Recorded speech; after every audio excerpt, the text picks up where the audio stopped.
Hello everyone, আসসালামু আলাইকুম। কি অবস্থা সবার? তো আজকে আমরা যাচ্ছি র্যাকেট খেলতে। তো র্যাকেট খেলতে যাওয়ার আগে সব বন্ধু বান্ধব ফাইজলামি করতেছে, মেরাজকে থাপ্পড় মেরে দিল দেখেন আপনারা। তো আর কি, ক্যামেরাটা আমার দিক ঘুরে নিলাম। তখন আমরা রিস্কা খুঁজতেছি, রিস্কা পাইলে আমরা চলে যাব।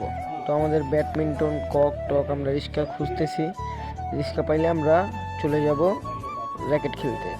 তো আপনারা আমাদের সাথেই থাকেন।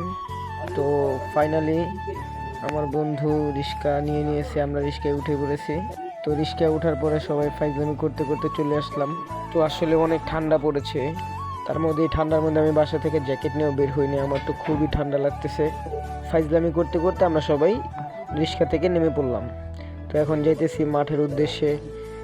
তো মাঠে যাওয়ার সময় দেখি রাস্তাঘাটে কি কুয়াশা, এমনি অনেক কুয়াশা। তো হাঁটতে হাঁটতে মাঠের মধ্যে চলে আসলাম। এই যে আমাদের তো মাত্রই মাঠে আসলাম, মাঠে এসে দাঁড়ায় রয়েছি আমরা, আমাদের প্রস্তুতি নিচ্ছি আমরা। তো আর কি, আমি এখন নেমে যাব। তো এখনো নামি নাই, নামবো এখন। এই যে নেমে গেছি। তো দেখি কি হয়, আমাদের সাথেই থাকেন আপনারা।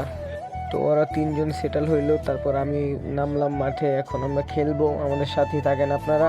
তো দীর্ঘ 1 বছর পরে খেলতেছি আমি, বা আমাদের টিম মেম্বার গ্রুপের যারা আছে সবাই। আসলে সব ভাই ব্রাদার মিলে খেলার মজাটাই কিন্তু অন্যরকম। তো এখন আমরা চলে যাবো, আমাদের খেলা ফাইনালি শেষ হয়ে গেছে। তো আমরা এখন মাঠ থেকে বিদায়। তো যারা আমাদের সাথে এতক্ষণ ছিলেন সবাইকে ধন্যবাদ, আর আমাদের লাইক কমেন্ট শেয়ার সাপোর্ট করে দিবেন অবশ্যই। ঠিক আছে, আল্লাহ হাফেজ, ভাই। সবাই ভালো থাকবে। সাথে খেলছে ভাই ব্রাদার।